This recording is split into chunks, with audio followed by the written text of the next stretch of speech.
So, hi, Brenda. Hi. How are you? I'm very well, thank you. So, where did you come in from today? I came in from Nelson, British Columbia. Nelson, British Columbia. So, Yes. that's a long way to come. Thank you so much for joining us. Well, thank you for having me. So, tell me a little bit about your journey with Braille. When did you first get exposed to or learn Braille? I got exposed to Braille about 4 years ago. One of my APSI teachers in the East Coast, she was talking about it, and I got really interested in it. So I started looking up visual Braille.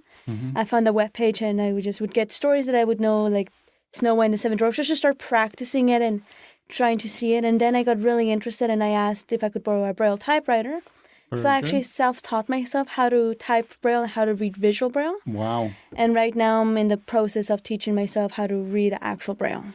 Excellent. Well, that's only 4 years ago, and Yes. already you're starting to create poetry in Braille as well. Yes. You wrote an amazing poem. Thank you. Tell us a little bit about the poem you wrote. So the poem I wrote is one that was written a bit in anger, but that's sometimes when the best written pieces are done. It was done when I was talking to a friend about a sunset I had just seen walking from around the school grounds, and I was telling her about it, and she just sort of looked at me and said, well, it happens every day. There's the same colors. And I was just a bit angry realizing that I cannot see, so for me it's 10 times more precious when my friend who's always seeing and able to see better, well, for her it wasn't that big of a difference.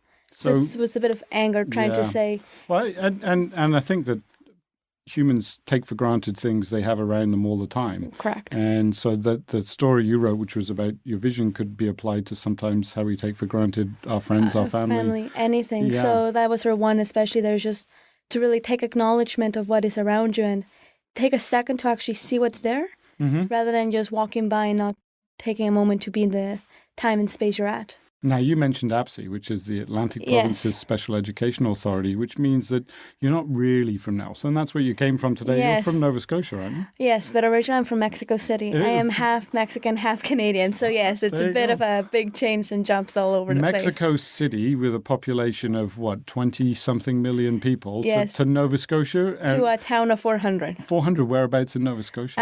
In the Annapolis Valley, a town called Annapolis Royal. Annapolis Royal. So that's really beautiful. That's down kind of Kemptville, Wolfville way. Exactly, yes. Down by near to where the Bay of Fundy is. Bay of Fundy, yeah. So you have all the amazing tides and beautiful fruits. Famous for their apples, I think. Yes, they are. Excellent. And you've gone from there to Nelson, BC, which is also an amazing place. It is, yes. Yeah, excellent. Well, it's been really nice getting to know you a little bit. Yes. I know that you're going to read your entire story for us soon, so that's fantastic. Yes, well, I can't wait.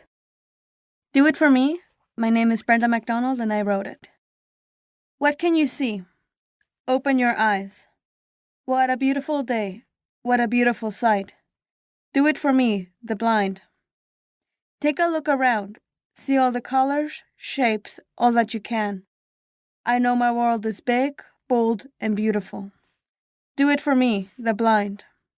I can still see the beauty in it. Can you? Or do you just see what is in front of you and not around you? We are all in a rush that we forget to pause, breathe, and take in what is around us. Look around. Do it for me, the blind. Take a second, breathe in fresh air, and with that breath, clear your windows to the world. Take in all the shapes, colors, and textures that you can.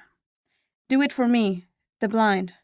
Look around yourself and realize how lucky you are to be in such a wonderful place.